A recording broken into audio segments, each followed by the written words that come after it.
Meus irmãos, a paz do Senhor. Eu quero louvar a Deus por esta oportunidade. Eu estava falando até com o presbítero Marcelo que esta é a primeira vez que eu prego nesse ano, fora da igreja, da minha igreja, igreja sede. Então é uma grande responsabilidade. Deus me trouxe uma palavra ao Espírito esses dias e no decorrer desses 2 últimos dias eu tenho procurado desenvolvê-la e eu espero em Deus e pela condução do Espírito Santo conseguir ministrar tudo quanto o Espírito ministrara ao meu espírito para esta noite. É um texto muito conhecido, que se encontra no Evangelho segundo escreveu Marcos, no capítulo 4, a partir do versículo 35. Eu quero louvar a Deus pelo pastor Edson, mesmo em sua ausência. É um amigo a quem muito respeito e a quem muito admiro. Presbítero Marcelo e a todos os obreiros desta casa, que Deus em Cristo vos abençoe. Irmã Rosângela, que eu creio sempre ser uma intercessora, uma amiga, que Deus em Cristo abençoe. Marcos capítulo 4, a partir do versículo 35, versículo 35 até o versículo 41. Obrigado. Hoje o meu pai e a minha namorada não me puderam acompanhar, mas eu creio que os irmãos irão interceder por mim nesta noite.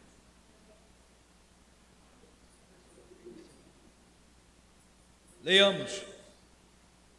E naquele dia, sendo já tarde, disse-lhe: passemos para outra margem. E eles, deixando a multidão, o levaram consigo, assim como estava no barco. E havia também com ele outros barquinhos. E levantando-se grande temporal de vento, subiu as ondas por cima do barco, de maneira que já se enchia de água. E ele estava na popa dormindo sobre uma almofada. E despertaram-no, dizendo-lhe: mestre, não te importa que pereçamos? E ele, despertando, repreendeu o vento e disse ao mar: cala-te e aquieta-te. E o vento se aquietou e houve grande bonança. E disse-lhe: por que sois tão tímidos? Ainda não tendes fé? E sentiram um grande temor, e diziam uns aos outros: mas quem és, que até o vento e o mar lhe obedecem? Permita uma minha breve oração. Pai de nosso Senhor e Salvador Jesus Cristo, aí está a tua igreja e aqui está a tua palavra. Usa-me, Senhor, como instrumento dos céus nesta noite, por bondade, misericórdia e favor da tua parte. Que a tua palavra, Senhor, penetre aos nossos corações, que a tua palavra, Senhor, penetre a divisão da alma e do espírito, juntas e medulas, ó Deus, e surta efeito em nossas vidas, para a honra e glória e louvor do teu santo e poderoso nome. Que não venhamos sair daqui da mesma maneira com que entramos, mas que a tua palavra exerça poder, efeito, impacto em nós, para a glória e louvor do teu nome. É tudo que eu te peço e já te agradeço, em o nome de Jesus. Amém. Podeis assentar. Estamos diante de um texto muito conhecido das Sagradas Escrituras. Por que não dizer que estamos diante de um dos textos mais conhecidos da Bíblia? Quantas foram, quantas são e quantas serão as ministrações que ouvimos e ouviremos baseados nesse texto, ou pelo menos no cenário que ele nos relata? Muitos são os louvores, muitas são as canções, muitos são os hinos que cantamos, que ouvimos, que estão baseados em um cenário de tempestade, estão baseados em um cenário de crise. Se eu não me engano, os últimos hinos que têm feito sucesso dentro das rádios estão ligados justamente a um cenário de tempestade, de agitação de águas, de balançar do barco e de incerteza que isso nos traz. Independente das ministrações e dos louvores, fato é que nós estamos habituados, acostumados com um cenário de tempestade. Fato é que a tempestade é um cenário que para nós é familiar. Quer entendamos ou não, quer gostemos ou não, quer estejamos prontos ou não, a tempestade é uma realidade na vida de todos. E a tempestade uma hora irá bater na minha e na sua porta. É isso que esse contexto nos apresenta. Esse contexto nos apresenta um cenário de tempestade. Esse contexto nos apresenta um cenário de medo. Esse contexto nos apresenta um cenário de pavor. Esse contexto nos apresenta um cenário de desesperança, desassossego da alma, de inquietação de espírito, de pavor diante do cenário que aqui nos é apresentado. Esse texto nos mostra uma realidade que muitas vezes tentamos negligenciar, mas faz parte da realidade da nossa vida. Tempestades são reais, tempestades se apresentam diante de nós, tempestades sempre batem à nossa porta. Perceba, portanto, que não estamos apenas habituados a este cenário de crise, por causa das ministrações ou dos louvores que ouvimos ou cantamos, mas porque certamente, em algum momento, nos encontraremos em um cenário de tempestade. Em algum momento nos encontraremos em um cenário de crise. Em algum momento nos encontraremos em um cenário de desassossego da alma, de questionamentos e de dúvidas. Ora, se em algum momento nos apresentará diante de nós um cenário de tempestade tal como este, e nós seremos tentados a ter os mesmos sentimentos, os mesmos questionamentos, as mesmas dúvidas, então as aplicações desse texto são para nós de igual valor, são para nós de essencial valor, são para nós de fundamental importância. Vou fundamentar de novo. Se a tempestade é uma realidade, se ela irá bater a nossa porta, e vai bater, e se nós seremos tentados a ter os mesmos sentimentos que aqui nos são registrados, então precisamos nos atentar às verdades que estão contidas nesse texto, para que diante das adversidades venhamos exercitar aquilo que Jeremias nos aconselhou, trazer à memória aquilo que nos traz a esperança. O próprio profeta Jeremias, no versículo 18, se eu não me engano, de Lamentações 3, ele diz que estava se lembrando do momento de adversidade que estava passando e passou a perder a sua esperança em Deus. Ele perdeu a sua esperança no Senhor. E essa é a tendência que temos em meio à adversidade. Se nós não nos atentarmos, se nós não vigiarmos, se nós não orarmos, nós perdemos a nossa esperança no Senhor em meio aos cenários de crise. O que fazer então?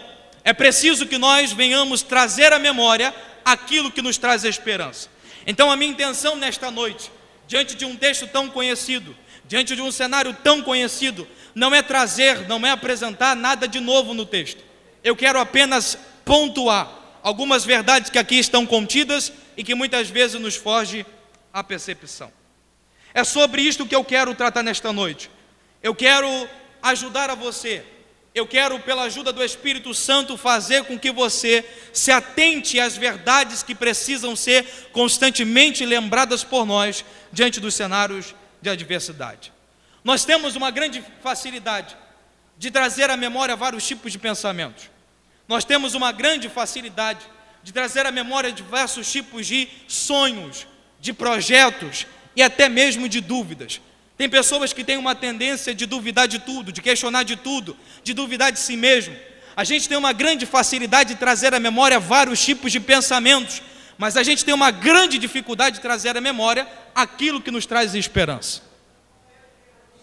A gente consegue, em um momento de crise, trazer à memória muitas coisas, mágoas, ressentimentos, palavras malditas, situações desagradáveis, mas temos uma grande dificuldade de nos lembrar das verdades das Escrituras e nos fundamentar naquilo que pode nos trazer esperança.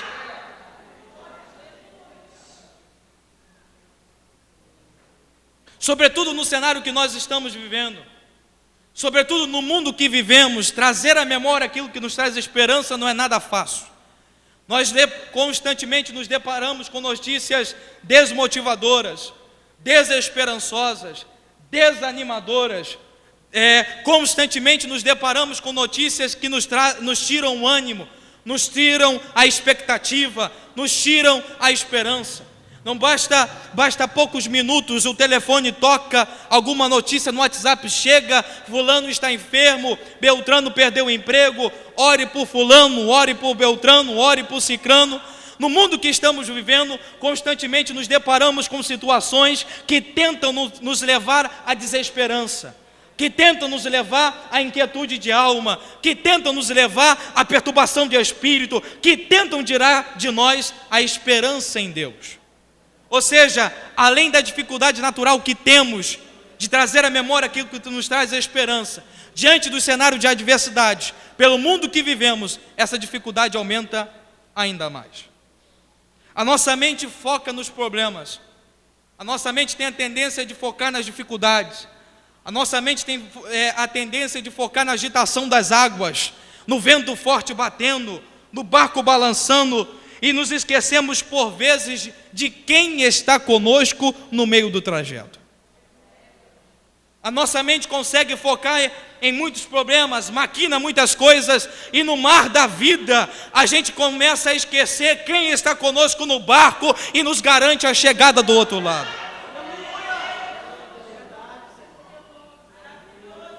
É diante disto que nós precisamos fazer um exercício mental. É diante disso que precisamos exercitar a nossa mente, nos lembrando de verdades animadoras e não desmotivadoras. Nós precisamos, em meio às crises, trazer à memória verdades que nos dão ânimo, verdades que nos dão esperança. E eu quero, pela ajuda de Deus, trazer essas verdades à sua memória nesta noite. Pois bem, eu peço que você mantenha a sua Bíblia aberta, porque assim como na última ministração que aqui estive, eu vou tratar aqui versículo por versículo. Eu espero em Deus, no tempo que temos, conseguir extrair as verdades que aqui eu quero tratar. Pois bem, versículo 35 de Marcos capítulo 4, inicia-se assim: E naquele dia, sendo já tarde, disse-lhe, passemos para outra margem. Eu gosto da maneira com que a Almeida Revista Corrigida traduz esse versículo, e sobretudo a expressão que ela usa, sendo já tarde. Tanto a NVI, ou seja, a Nova Versão Internacional, quanto a NVT, a Nova Versão Transformadora, aplicam essa expressão como ao anoitecer. A NTLH traduz essa expressão como sendo de tardinha, mas eu prefiro a expressão da Almeida Revista Corrigida, porque para mim a expressão sendo já tarde denota muita coisa. Se o irmão puder melhorar o meu retorno e talvez o meu grave, porque senão eu vou acabar perdendo a minha voz. Eu gosto muito da forma com que a Almeida Revista Corrigida traduz e expressa essa afirmação, sendo já tarde. E por quê? Porque todas as vezes que eu ouço a expressão sendo já tarde, a minha mente faz uma associação direta a momento improvável. Todas as vezes que eu ouço a expressão, leio a expressão sendo já tarde, a minha mente associa ao momento improvável. Porque sendo já tarde, a gente não espera mudar aquilo que estava programado por dia. Sendo já tarde, você não espera receber um telefonema desmotivador, desesperançoso. Sendo já tarde, você não espera sofrer alguma mudança brusca na sua vida. Quando já estamos tarde, quando está anoitecendo, quando o período já se foi, a gente não espera vivenciar nenhum tipo de mudança, seja uma grande perca, seja até mesmo um grande ganho, a gente não espera que nada mude na nossa vida, porque já é tarde. A noção que temos de tarde é que não tem como mudar mais nada, já é tarde, e eu gosto dessa expressão. Pensamos então no versículo 35 com a seguinte aplicação: E naquele dia, em uma hora improvável, disse-lhe Jesus, passemos para outra margem.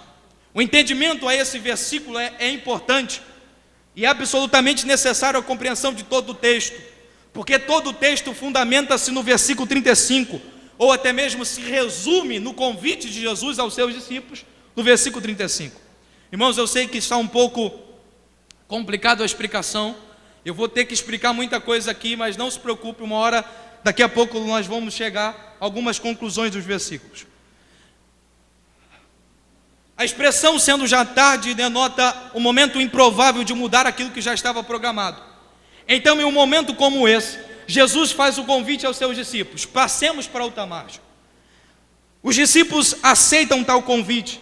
Em um momento improvável, os seus discípulos aceitam o convite de passarem para outra tarde. Está anoitecendo, talvez eles já tinham várias programações para o final da noite, mas eles recebem um convite de Jesus e aceitam esse convite. É interessante esta observação, porque parece que Jesus gosta de tratar e de lidar com momentos e com horas improváveis. Se lembra do contexto de Atos capítulo 9? A igreja está passando por um grande período de perseguição. A igreja está passando pelo maior período de perseguição que viveu até aquele presente tempo. A igreja estava sendo perseguida, os irmãos estavam sendo torturados, afrontados, mortos, Então Jesus decide, nesse momento improvável, se apresentar a Saulo no caminho de Damasco. E ao se apresentar a Saulo, ele diz: levanta-te, entra na cidade e te será dito o que te convém fazer. Em uma hora improvável, Jesus decide mudar a realidade da igreja e a realidade daquele homem. Em uma hora improvável, Jesus decide se apresentar ao maior perseguidor da igreja e transformá-lo em um dos maiores evangelistas do cristianismo. Em uma hora improvável, Jesus decide agir, Jesus decide intervir, e Jesus muda todo o cenário da igreja e de Paulo. Até porque nós fundamentamos muito daquilo que cremos na teologia paulina, e Paulo foi o maior responsável para que a igreja expandisse e para que ela alcançasse os gentios. Então perceba que em um momento improvável, Jesus decide agir e muda todo o cenário, toda a realidade da igreja e da vida de Paulo. Lembra-se também, podemos lembrar também do contexto do nascimento de Isaac. Abraão havia recebido a promessa de gerar um filho e de ter uma grande descendência. Porém, ele não está vendo o cumprimento da promessa. Ele recebe um conselho de Sara para se deitar com Agar, e ele tem Ismael. O tempo passa, ele pensa até mesmo que o seu servo irá assumir o lugar de seu filho na questão de herança. O tempo passa, a promessa não se cumpre, e ele começa a ter a tendência a ficar desesperançoso. Mas enquanto ele está velho, enquanto Sara está velha, Jesus então decide intervir. Deus decide intervir e muda todo o cenário da vida de Abraão. Em um momento em que todos esperavam choro, Sara diz que Deus deu a ela motivos de sorrir. E todos, quando ouvissem o nascimento de Isaac, teriam motivos de rir com ela. Ou seja, em um momento improvável, devido à velhice de Abraão, devido à velhice de Sara, devido ao longo espaço de tempo entre a promessa e o seu cumprimento, Deus decide intervir naquela situação. Então, irmãos, se tem alguém que é especialista em agir em momentos improváveis, é o nosso Deus. Deus é especialista em mudar o desfavorável em favorável, o inoportuno em oportuno, aquilo que é prejudicial à igreja em favorável à igreja. Deus é especialista em contrariar a ótica humana, a lógica humana, intervir na nossa vida e nos dar a vitória que tantos esperamos. Deus é especialista em mudar cenários desfavoráveis em favoráveis quando se trata dos seus servos, quando se trata da sua igreja, quando se trata dos seus filhos. Poderíamos falar de tantos outros cenários, mas este não é o foco da minha atenção nesta noite. No versículo 35 ainda, Jesus faz um convite, em um momento improvável, como eu disse, para que eles passassem para outra margem.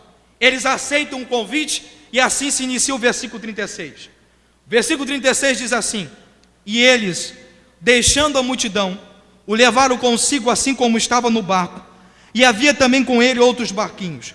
A NTH traduz assim: então eles deixaram o povo ali, subiram no barco que Jesus estava, e foram com ele outros barquinhos, e outros barquinhos o acompanhavam. Perceba como se inicia o versículo: e eles, deixando a multidão, o seguiram. E eles, deixando a multidão, o levaram consigo, ou seja, subiram no barco. Em resposta ao chamado divino, em resposta ao convite de ir para outra margem, eles têm que deixar a multidão. Em algum momento da nossa vida, a gente vai se deparar com esta situação. Em algum momento da nossa vida, nós teremos duas opções: ou seguir a direção de Deus, ou permanecer com a multidão. Ou seguir o propósito de Deus, ou responder o chamado divino, ou seguir aquilo que a multidão fala, aquilo que a multidão gosta de comentar, aquilo que a multidão gosta de opinar. Quando eu estou falando de multidão aqui, eu estou me tratando a respeito do seu sentido mais simples, ou seja, um grande número de pessoas. Na vida cristã, na vida ministerial, a gente não vive para agradar a multidão, a gente vive para agradar o Deus que nos chamou, que nos garante o cumprimento do propósito. Se a gente não entender isto, a crise aumenta. Se a gente não entender isto, há perturbação na nossa alma. Mas se nós entendemos isto, nós esquecemos o que a multidão comenta, nós esquecemos a opinião da multidão e focamos no convite. Vamos até a outra margem. Jesus faz o convite, e a primeira resposta ao convite é deixar a multidão. Então, a primeira resposta que você pode dar a Deus nesta noite, a chamada de Deus na sua vida, ao propósito de Deus na sua vida, a direção e ao sonho que Ele te deu, é: deixe de ouvir a multidão e se atente apenas e tão somente aquilo que Ele diz a teu respeito. Na vida cristã sempre chegará um momento em que teremos que decidir entre a multidão e o propósito que Deus nos apresenta. Na parte final do versículo está assim: e outros barcos o acompanharam. Eu acho interessante isto. Por que outros barcos o estão acompanhando? Por causa dos discípulos? Não, por causa daquele que estava com os discípulos. O que as pessoas em volta identificaram naquele barco? A presença de Jesus. Identificando naquele barco a presença de Jesus, aquele barco agora passa a ser então um instrumento de direção, um instrumento de condução, um instrumento em que nós focamos e seguimos a sua direção. As pessoas ao redor identificaram naquele barco a presença de Jesus, e identificando naquele barco a presença de Jesus, passam então a acompanhá-lo. Por mais louco que isso seja, isso acontece na vida ministerial. As pessoas olham para nós, olham para o nosso barco, identificam Jesus, e por identificarem Jesus, passam então a nos seguir, passam então a seguir os nossos conselhos, passam então a ver em nós como um instrumento de direção, de condução, de orientação, de aconselhamento, de resposta da parte de Deus. Ministério funciona assim. Ministério não é focado naquilo que as pessoas veem em nós, mas naquilo que as pessoas conseguem ver nele em nós.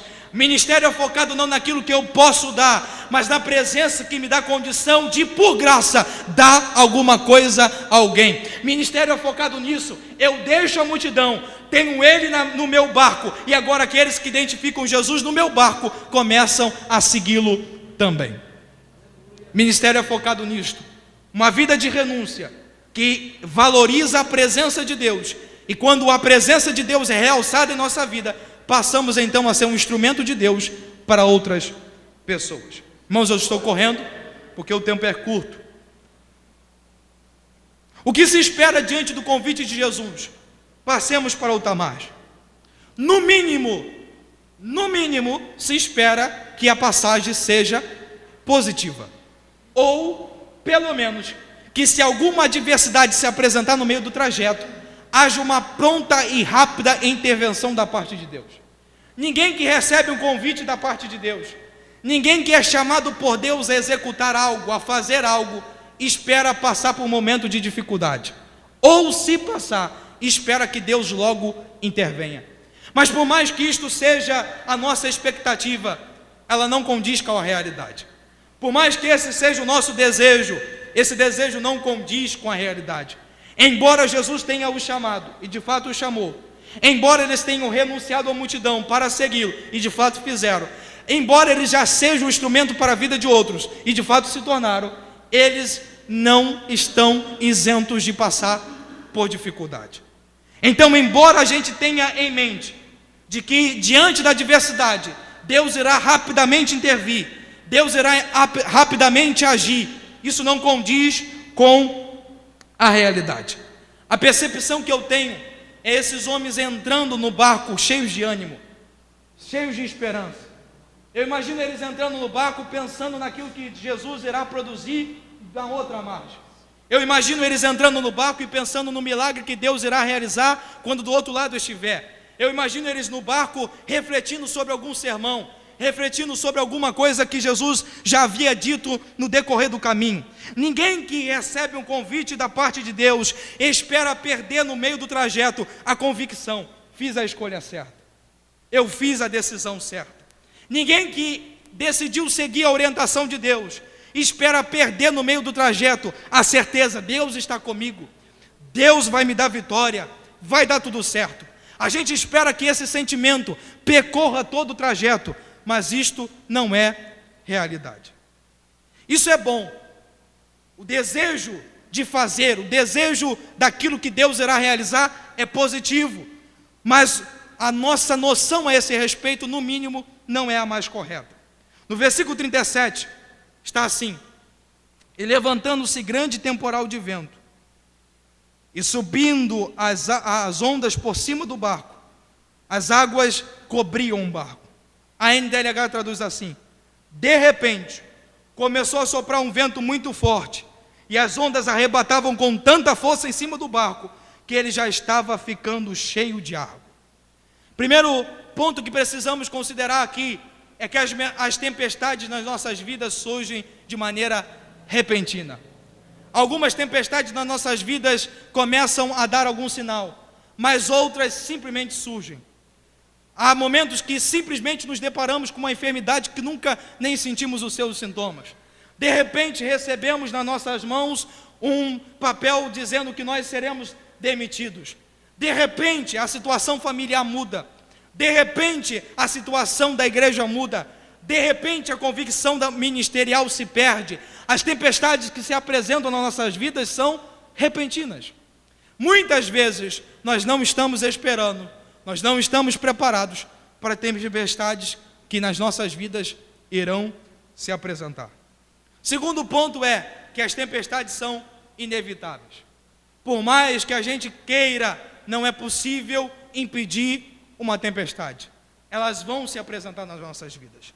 Mas o terceiro ponto, e este para mim é muito importante, é o fato de que, por estarmos seguindo a Jesus, por estarmos cumprindo o seu propósito, por servirmos de instrumento aos outros, isso não nos isenta de passarmos por tempestades.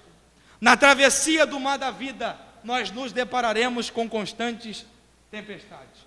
Nós depararemos com constantes momentos de aflição.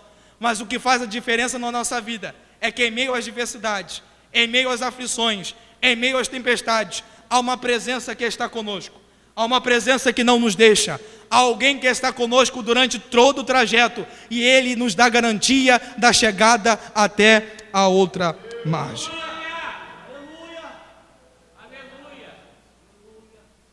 Os discípulos haviam respondido positivamente ao chamado de Jesus para outra margem. Certamente eles entraram no barco cheios de esperança, cheios de expectativa, cheios de desejos de fazer e realizar. Mas de repente, o mar que estava calmo se agita, o vento bate, o barco balança e eles encontram em meio a uma situação de perigo. Eles começam então a perder a esperança. Eles já não têm mais certeza da chegada até a outra margem. E eles pensam que é um fim. Eles pensam que não há nada mais a fazer. Quantas vezes, irmãos, nos deparamos com a mesma situação? A gente entra num propósito de Deus, a gente responde à chamada divina e a gente está cheio de esperança, a gente está cheio de gás, a gente está cheio de entusiasmo, mas de repente o mar fica bravio, o vento começa a bater e o barco começa a balançar. A gente começa a perder a esperança, a gente começa a perder a convicção e a gente pensa que não há mais nada a fazer. Mas o grande problema não é quando as águas se agitam do lado de fora. Perceba o que o texto diz: as águas eram tamanhas, o vento era tamanho que as águas começaram a inundar o barco. O problema não é quando as águas estão agitadas do lado de fora. O problema é quando as águas se agitam do lado de dentro. O problema não é quando a tempestade está do lado de fora. O problema é quando a tempestade está tão intensa que ela começa a mexer do lado de dentro. E quando ela começa a mexer do lado de dentro, os sentimentos já não ficam tão corretos. A esperança fica desesperançosa. Nós começamos a ficar inquietos e a gente perde a certeza da chegada do outro lado. O problema não é quando as águas estão agitadas do lado de fora. O problema são quando as águas estão agitadas do lado de dentro. A crise é tão grande. O momento de tempestade é tão forte na vida daqueles discípulos que eles começam a ficar desesperançosos. Eles começam a pensar, é o fim. E quantas vezes, diante desses momentos, quando deixamos que a crise comece a inundar o nosso ser, nós pensamos, acabou. Nós pensamos, vamos morrer. Nós pensamos, aquele menino, o meu casamento, meu filho, a minha filha, o meu esposo, a minha esposa, não tem mais jeito. não tem como mais mudar aquele cenário no trabalho, não tem como mais mudar aquele cenário no Brasil, não tem como mais. Diante dos momentos de adversidade, quando começamos a ficar com inquietude no nosso ser, pensamos, acabou. Muitos daqueles discípulos estavam habituados com o barco, muitos daqueles discípulos estavam habituados com o mar, e portanto, sabiam que tempestades uma hora aparecem. Então, o que mexe com eles não é a tempestade em si, o que mexe com eles é a intensidade da tempestade. Porque, irmãos, a gente sabe que a gente vai passar por adversidade, e a gente está pronto para elas. O problema é que às vezes ela vem repentinamente, e ela é muito mais intensa do que nós esperávamos. E quando ela é tão intensa, a gente tem a tendência de perder os sentimentos corretos e passar a ficar desesperançosos. Versículo 38, parte A. E Jesus estava na popa, dormindo sobre uma almofada. Eu acho interessante que o texto não apenas me mostra que ele está dormindo, me mostra que ele está dormindo sobre uma almofada. Ou seja, Jesus não está apenas dormindo, ele está tranquilamente dormindo, o que é absolutamente contraditório. Os discípulos estão desesperançosos, os discípulos estão vendo as águas baterem, o barco balançar, estão perdendo as esperanças, e enquanto eles estão perdendo as esperanças, eles olham e veem Jesus dormindo. Irmãos, eu não vou me ater aqui aos detalhes a respeito da humanidade de Jesus e etc., porque isso não é o foco da minha intenção. Eu quero apenas que você pense em três coisas. Se Jesus está dormindo, Jesus está em silêncio, Jesus está imóvel e está aparentemente desapercebido da situação. O problema quando as crises inundam o nosso ser, o problema quando as crises começam a mexer com nossos sentimentos é este: a gente só consegue olhar para Jesus em silêncio, imóvel e desapercebido da situação que estamos vivendo. Quando a crise mexe muito com a gente pensa que Deus não responde mais, a gente pensa que Deus não age mais, e a gente pensa que Deus não está interessado naquilo que nós estamos passando. Este é o grande perigo das tempestades. Dura coisa é quando ficamos em meio a esta situação. A prova de que os discípulos estão passando por isto, e eu estou correndo, é quando eles dizem no versículo seguinte: mestre, nós vamos morrer. Não se importa com isso? Perceba bem, se os discípulos estão amedrontados, se os discípulos estão com medo, estão pensando que vão morrer, eles já começaram a perder a esperança da sua vida. Mas agora eles vão até Jesus e dizem: o Senhor não se importa? E tem momentos de crise que nós vivemos que nós temos a mesma tendência. Será que o Senhor não está vendo? Será que o Senhor não está vendo que eu não estou suportando? Será que o Senhor não está vendo que a dor está muito intensa? Será que o Senhor não se importa? Será que o Senhor não vê que eu já renunciei, que eu já decidi cumprir o ministério? Será que o Senhor não vê que eu estou servindo de instrumento a outros, mas essa situação, essa crise não passa? Será que o Senhor não vê? Será que o Senhor não pensa que eu não estou conseguindo aguentar? O problema das crises é este: quando nós ficamos em uma crise teológica e começamos a olhar para Deus e pensar que Ele não se importa com aquilo que nós estamos passando. Essa é a grande tendência de toda a adversidade que passamos. Mas eu acho interessante que, por mais que eles estejam dizendo para o Senhor como se o Senhor não estivesse se importando com nada, olha o que eles fizeram. Antes de questionar a Jesus, o que eles fazem? Vão até Jesus e despertam. Vão até Jesus e o acordam. Embora eles estejam dizendo: o Senhor não se importa, nós vamos morrer, no fundo eles sabem que só Ele pode resolver a tempestade que eles estão passando. Por mais que eles estejam dizendo: a gente vai morrer, o Senhor não se importa com isto, o fato deles terem ido até Jesus é uma prova de que no fundo eles sabem, Ele ainda pode solucionar a situação que eu estou vivendo. Eu não sei que situação você está vivendo, eu não sei se você já chegou nesse período de crise tão intensa, mas creia, se você for até Jesus, Ele ainda pode mudar a situação que você está vivendo.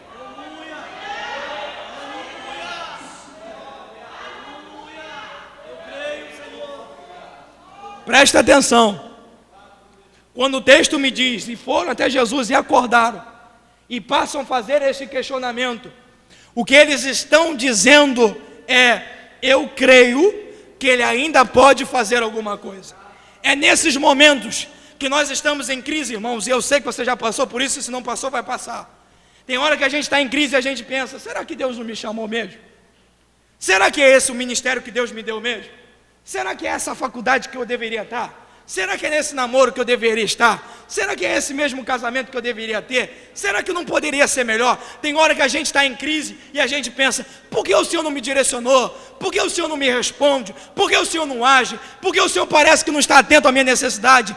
No fundo, por fora a gente está incrédulo, mas no fundo ainda tem um joelho que se dobra. Mesmo questionando, no fundo há uma convicção: Senhor, eu estou aqui, eu não estou entendendo nada, mas eu sei que o Senhor ainda pode fazer alguma coisa. E Jesus compreende isto, irmão.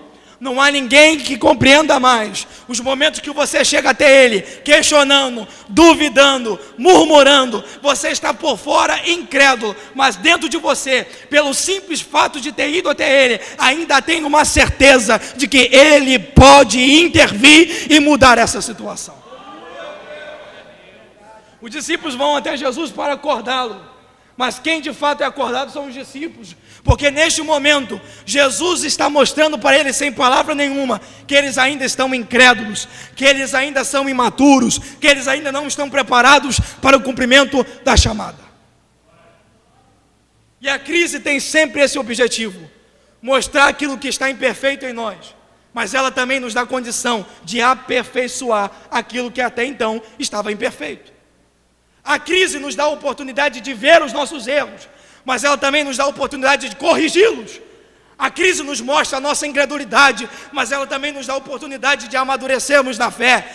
A crise nos mostra não estamos prontos, mas ela nos dá a condição de buscarmos nele preparação. Correr para encerrar. Versículo 39. Versículo 39. Despertando, repreendeu o vento e disse ao mar: cala-te e aquieta. E o vento se aquietou e houve grande bonança. Você pode pensar que o silêncio da parte de Deus, a falta de movimento da parte de Deus, de ação da parte de Deus, e o fato de, aparentemente, Ele não está preocupado com a sua situação, é sinal de que Ele perdeu o controle. Mas quando no momento que você dobrar o joelho, reconhecendo que Ele ainda pode intervir, Ele irá simplesmente dizer: mar, aquieta-te. Mar, acalma-te. O que isso quer dizer? Eu ainda estou no controle, eu ainda estou no governo. O vento pode bater, as águas podem se agitar, o barco pode balançar, mas Jesus ainda está no controle. Você pode estar pensando em desistir, mas Jesus ainda está no controle. Você pode estar pensando em parar, mas Jesus ainda está no controle. Você está pensando em deixar a faculdade, mas Jesus ainda está no controle. Você está pensando em divorciar, mas Jesus ainda está no controle. E no momento que Ele intervir, a situação tem que mudar. Versículo 40 e a gente encerra. Passei um pouco do horário, peço perdão. Versículo 40 está registrado o seguinte: versículo 40, e disse-lhe: por que sois tão tímidos? Em outras versões, por que sois tão medrosos? Ainda não tendes fé? O que Jesus está dizendo é: não entendi, não sei por que estão tão amedrontados. Eu não te chamei? Você não renunciou à multidão para me seguir? Eu não já comecei a te usar para outras pessoas? Eu não te convidei para ir para outra margem? Eu garanto a sua chegada. Eu não sei por que você está com tanto medo. Eu te chamei, eu estou contigo, não tem o que temer. Aí eu volto ao versículo 35 que eu disse que é o resumo do capítulo, desses versículos. Porque o versículo 25, em uma hora improvável, Jesus faz o convite para ir para outra margem. Eles decidem obedecer. Isso basta, irmão. Um dia Jesus morreu na cruz do Calvário. Você reconheceu o seu senhorio. Talvez também reconheceu uma chamada ministerial. E agora o mar está agitado, o vento está batendo, o barco está balançando, e você está inquieto. Só que a chamada dele basta. O fato dele ter te chamado garante a sua trajetória. Isso basta. Ele está no barco, pode estar quieto, pode estar imóvel, pode estar aparentemente desapercebido, mas ele continua no barco. Você pode estar pensando que o Senhor está desinteressado nas questões da sua vida, mas eu tenho uma palavra de Deus para você: não temas, Ele ainda está contigo, Ele ainda está no barco, e Ele ainda está interessado em te levar para outra margem e cumprir na sua vida o propósito que Ele estabeleceu. Permita-me fazer uma oração. Pai de nosso Senhor e Salvador Jesus Cristo, eu preguei a Tua palavra. Tu sabes, Senhor, que eu não consegui extrair aqui tudo aquilo que eu pensava, mas eu peço, Senhor, que em nome de Jesus, que esta palavra gere efeito, Senhor, em nossas vidas, que a desesperança saia de nossos corações, que a inquietude saia de nossos corações, e que haja uma convicção firme que a tempestade é real, que a água se agita assim, o barco balança assim, mas o Senhor ainda está conosco, e porque o Senhor está conosco, nós chegaremos a outra margem. Eu te louvo, Senhor, porque em meio às crises o Senhor não nos deixa, em meio às crises o Senhor não nos deixa desesperançosos, nem desamparados, mas a Tua presença permanece conosco. Nos dê vitória, Senhor, e nos ajude a trazer isso constantemente à memória. O Senhor está conosco, e porque o Senhor está conosco, nós conseguiremos chegar a outra margem. Em nome de Jesus. Meus irmãos, que Deus em Cristo vos abençoe. Perdão se corri demais e se não consegui externar tudo aquilo que era a minha intenção nesta noite, mas eu espero que o Espírito gere em você, ou faça com que esta palavra germine em seu coração, e que em meio aos momentos de crise você se lembra quem te chamou, quem está contigo, quem te garante a chegada até a outra margem. Que Deus em Cristo vos abençoe.